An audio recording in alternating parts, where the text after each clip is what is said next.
hayırlı olmasını Allah'tan niyaz edelim. Camiye niye gelinir? Mesela camiye niye gelinir? Çok güzel. Kur'an-ı Kerim öğrenmek için. Başka için niye önemli? Çünkü o bizim için örnek bir insandır. Allah bütün peygamberleri insanlar ona uysun diye değil mi? Onu güzel bir tanısından önce bir ahlak dersi, bir de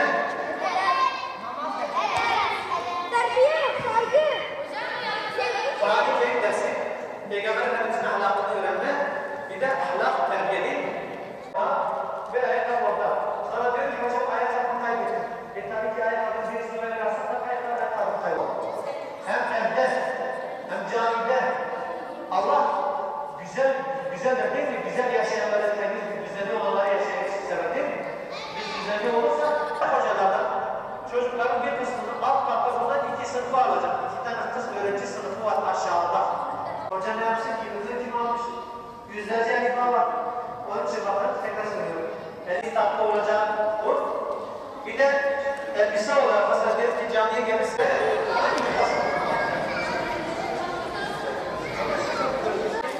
okumayı öğrenmek için ne yapıyoruz? Önce harfleri değil mi okulda? Ne yaptık o hocalarımız? Önce harfleri bize tanıttılar değil mi? Harfleri tanımadan kelimeyi öğrenebilir miyiz? Kur'an öğrenir. Hayır. İnna enzelnahu Kur'anen Arabiyyen leallekum ta'kilun diyor Allah Celle Celaluhu. Biz bu Kur'an'ı Arapça bir kitap olarak gönderdik diyor değil mi? Kur'an-ı Kerim'in ilk harfi ne? Elif. İkinci harf? B. Üçüncü harf? B. Dördüncü harf? B. Baştan alıyorum tekrar. Neyle tanıyacağız? Tabak gibi altında nokta. Peki biz hangi şehirde yaşıyoruz? Batman. B harfi Batman Elizabeth'da tamam mı? B'yi tanıdık mı? Bu harfleri bu şekilde kodlarsak daha çok kalıcı olur. Hem şekillerini hem noktalarını hangi harf bize neyi çağrıştırır diye daha çok aklında kalır değil mi? Şimdi bugün zaten çok yeni gönderdik. Yardım sınıflarımız belli olacak Allah'ın izniyle. Burada Kur'an-ı Kerim'i inşallah sıfırdan, bilenler için sıfırdan abdesti, namazı hep birlikte burada inşallah sizler düzenli gelerek, düzenli bir şekilde gelelim. Düzenli gelindiği vakit verim alırsınız.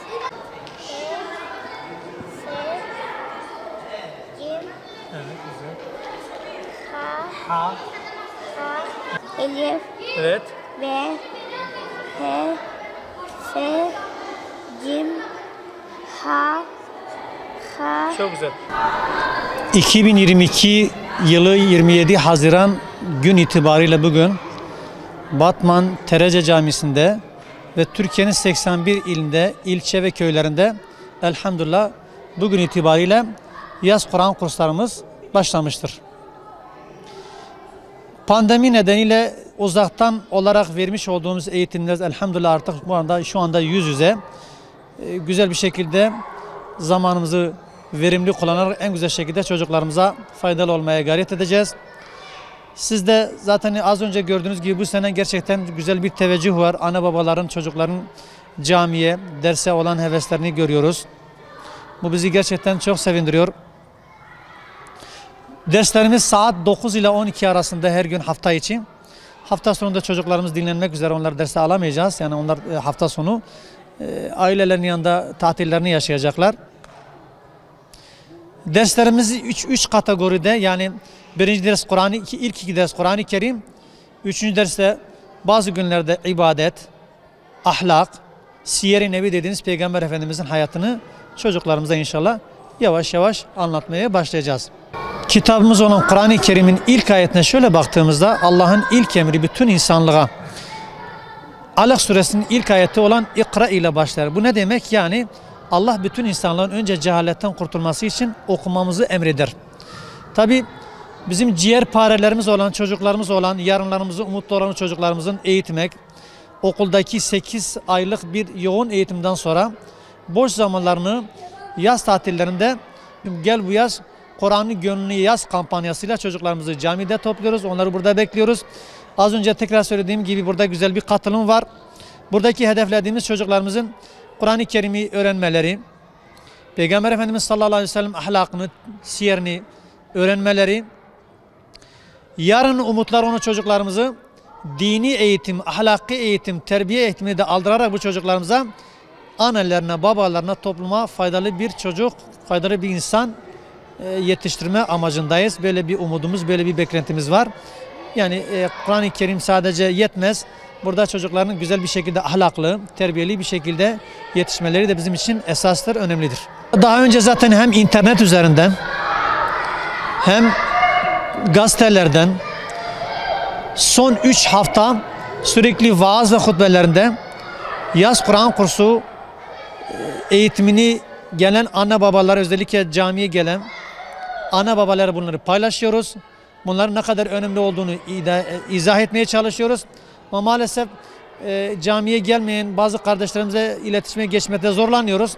Bizim hedefimiz camiye, okula giden bütün çocuklarımızın aynı şekilde camiye gelerek buradaki eğitimlerini tamamlamalarını, bu eğitimden faydalanmalarını istiyoruz.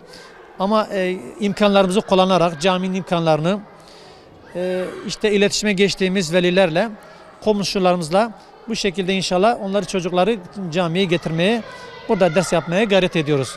Bu arada bir çağrıda bulunmak istiyorum. Belki bazı velilerimiz, bazı anneler, babaların kursun açılmaz tarihiyle ilgili bilgileri yok. Sizin vesilenizle bu arada yaz Kur'an kurslarımız 27 Haziran ile 27 Ağustos arası hafta içi her gün 9-12 arasında gerçekleşecek. Çocuklarımızı bütün camilerde bu şekilde bu eğitime katmalarını önemli arzuluyoruz ve önemsiyoruz. Okul bitti, yaz tatili başladı.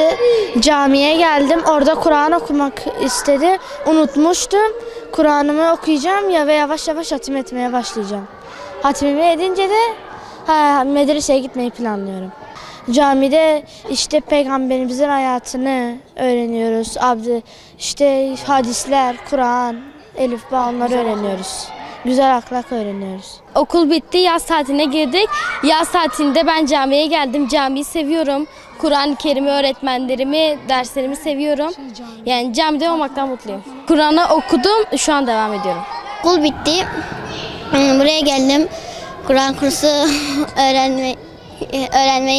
öğrenmek için buraya geldim.